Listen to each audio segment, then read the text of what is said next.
So if you go to Europe or the United States or Russia in 1850, you showed someone a map of the Middle East and said, what is that? The average person in the United States or in Europe or in Russia would call it Palestine in 1850, in Really? 1870. Mm. Whereas the average person in Palestine, we're talking, let's call it 1830, 1850. By 1870, 1880, 1890, the situation had already started to change.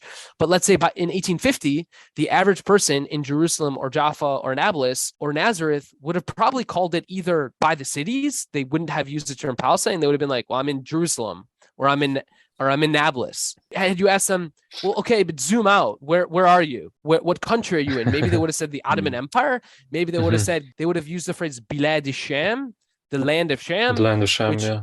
which could be loosely translated as Greater Syria, although I wouldn't translate it as Greater Syria because that is a very specific term that came about in Arabic in a very specific historical time period, which was much, Mm. much later than 1850. So I would not like to use that term in English, but I would say either they would call it either by the cities or they would say Bilad Sham, or maybe they would just say the Ottoman Empire, but they probably would not call it Palestine in 1850.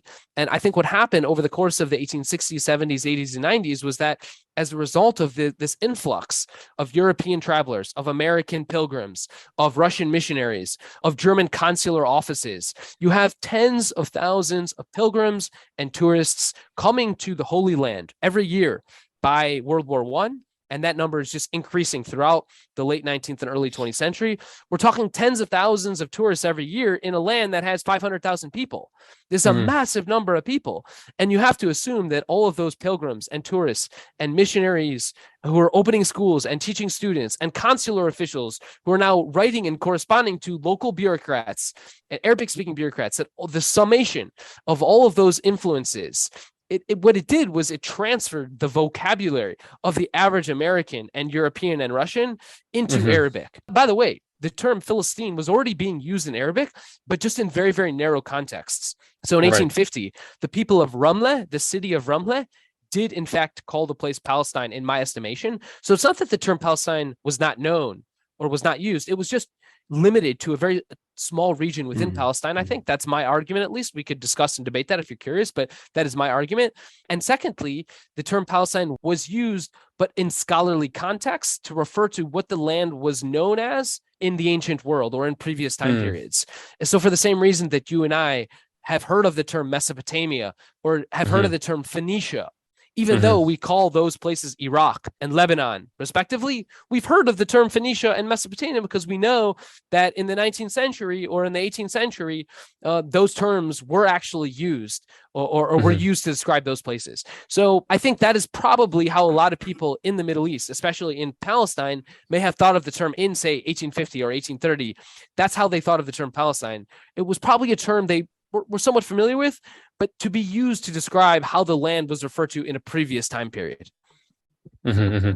What was the administrative and like institutional status like in Palestine between in that quite like formative time period of like 1850 to 1900? So the land of Palestine was never an administrative unit in the Ottoman Empire. Mm. The land was divided into different districts. In the 1850s, um, the reason I'm struggling here is because they actually changed the district boundaries quite a bit over the Hmm. years. There were changes made in the 1830s and the 1850s, and again in the 1870s, and again in the Okay, 1880s. right. So, So it's so not the one exact continuous existence. Yeah, yeah, yeah. Okay. exactly. So, like, basically, the way I would describe the administrative districts of Ottoman Palestine before the 1870s is that the land was divided into cities, and the cities formed the basis of administrative units. So, in 1850s, I believe the cities within which there were administrative districts based were, I believe, Jaffa, Nablus, Jerusalem, and Damascus. And there may have been a couple others. Hmm. We could look this up and add in a link to a more thorough analysis in the show notes. But in 1872, things changed dramatically. So what happened in 1872 was that the Ottoman Empire carved out an administrative district based Hmm. in Jerusalem that would report directly to Istanbul. And this was very significant because previously, all of these smaller districts, the district of Jaffa, the district of Gaza, the district of Jerusalem, they would report into the district of Damascus. So you had these kind Hmm. of regional powers, that the districts of Palestine reported up into them. But in 1872, the Sultan realized that there was great international interest in the Holy Land. Like I said, you had consular officials set up consular offices in Jerusalem throughout the 1850s and 1860s. And by the 1870s, it was obvious to the Ottomans that there was great Western interest in the Holy Land, which we could get into, like why Westerners were obsessed with the Holy Land. Quite interesting as well. Yeah, it's a fascinating question, but I think the answer is that we have to remember that the 1850s and 40s and 60s was a radically different time period than the present, okay? The average person living in Germany or in the United Kingdom or in Britain or in England or in the United States in the 1850s believed that the Bible was the word of God, okay? There was a kind of return to the Bible. If you really wanted to understand the Bible, right? If you really wanted to, feel Jesus himself, to understand what Jesus's life was like, guess what? All you got to do is go to Palestine and you can go see what Jesus's life was like. So you could just see his great grandkids, or maybe not his, but his contemporaries, his great grandkids. And you can see they haven't changed in 2,000 years, right? They live exactly the same life that people lived 2,000 years ago. And so this was the mentality in the 18th century, in the 19th century, right? That it's really strange for me to imagine like a kind of tourism like that happening at that time period. I don't know why. I guess this like mass tourism kind of seems like a very, very modern concept, but to know that it did happen in the Holy Land is a very interesting fact. Exactly. So it was part of this revival and interest in the ancient world. Remember, this is roughly around the same time that the universities start to open up departments for Oriental studies, where the Western critical study of the Bible is also taking place around this time. And so there's just a general interest in the Near East and the Orient. Archaeology is a field now that is attracting a lot of interest. The ancient world is getting rediscovered in the 19th century. Egyptology is emerging as a new field. Wow, like these hieroglyphics are getting deciphered. Again, this is all happening in the 19th century. And so there's tremendous interest in the Near East, as it was known, in Palestine, both for religious reasons as well as more secular and more scientific reasons. So all of this is happening in the 19th century. All of this is leading to Western interest in the Holy Land. And so you have this influx of travelers and tourists, which leads, I think, to the word Palestine, like I said, which was already known and used, but in relatively limited context. So it wasn't like a new word, but it was a word that went from being, let's say, somewhat limited in its usage to becoming much more popular and embraced by a much, much larger swath of the population. And I guess just going more into this process of like popularization of this identity, would you say it was like a rather seamless process, or do you think there was definitely a bit of friction with like pre-existing identities, or maybe even some sort of like intergenerational tension if this was sort of more of a thing amongst young people at the start? I would say there was no friction at all. In fact, I would say that it was so seamless that, to the best of my knowledge, we still don't really have a good account or analysis of how it happened. No one had even really observed or noticed the transition. I mean, you have some works. You have Rashid Khalidi's book on the origins of a Palestinian national identity. You have Mohammed Muslih, who's written about it. You have Mayor Lidfak. There are people who have touched on it. Yeshua Porth has briefly touched on it, but you just don't have a great account to this day of how the Palestinian people came into existence.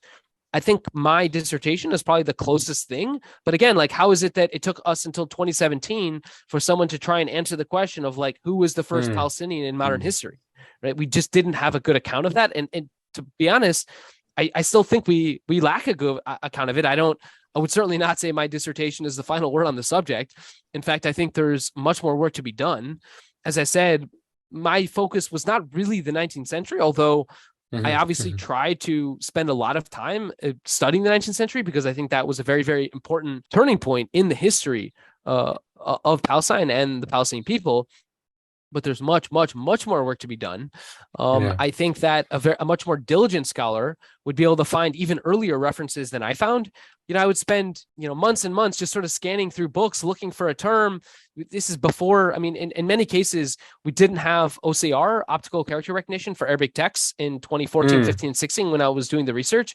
I think a more diligent scholar who has better tools, who has resources, has better resources, who can spend more time doing this. Now that more texts have been digitized in the past 5 years, I think we're going to find new things. So I think we're still lacking a definitive account. But I would say that, my dissertation, as well as a piece that I published together with Emmanuel Beshka, a piece on specifically trying to document every known example of the word Philistini, of the word Palestinian, from 1898 to 1914.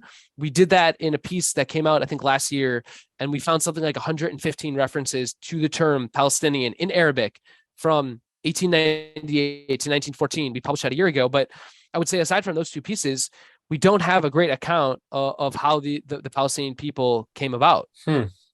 Before they acquired this new identity, would you say they were, I guess, ready for this sort of identity? Or like what was so appealing about the identity of being a Palestinian that just made them so readily accept it? Yeah, that's a great question. So I think that in order to understand why identities like Palestinian come about in history and why they proliferate, what we need to do is look at the proliferation of things like history books about Palestine, of geography books about Palestine, of atlases dedicated to Palestine, of institutions dealing with Palestine, of institutions that use the term Palestine in their titles. And so, for example, you have in the first decade and a half of the 19th century, you have a bookshop, the Educational Bookshop of Palestine, that opens up in 1910.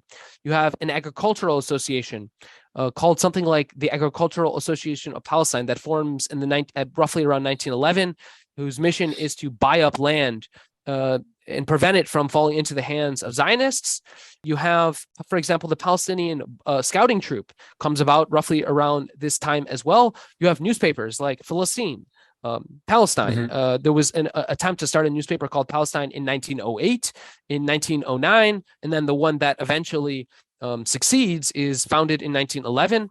You have banks going by the name the Palestine Bank that include the word Palestine on their signs that you start to see in photos of the old city of Jerusalem already from 1901. Everyone walking by that sign is now seeing the word Palestine, right? So everyone in school is picking up a textbook called The History of Palestine, right? So I think these things are necessary if you want people to identify with a place that is abstract, that is so big that you can't see it with your own two eyes, that is so new that no one was using that term or even 2-3 decades ago, right? So I think in order for an identity like Palestinian to spread and to proliferate, you need the name to be in widespread circulation.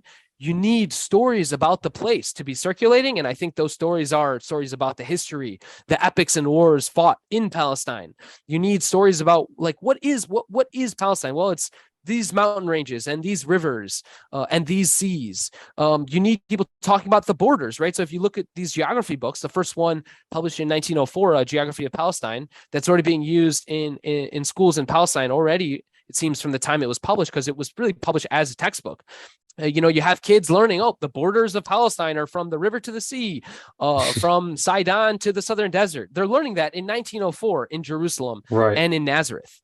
So I think when you have these things taking place, maps are another incredibly important thing, because I think in order to identify with the place, you probably want to like see what it looks like. I think that you can't see Palestine with your own two eyes. It's too big for that. But if it's visualized on a piece of paper, you can see it. Okay, I'm from Palestine. I think that's super important. And so roughly, again, around 1890s, early first decade of the 20th century, this is when maps of Palestine also start to proliferate. So I think those are the things that lead to the proliferation of a Palestinian identity.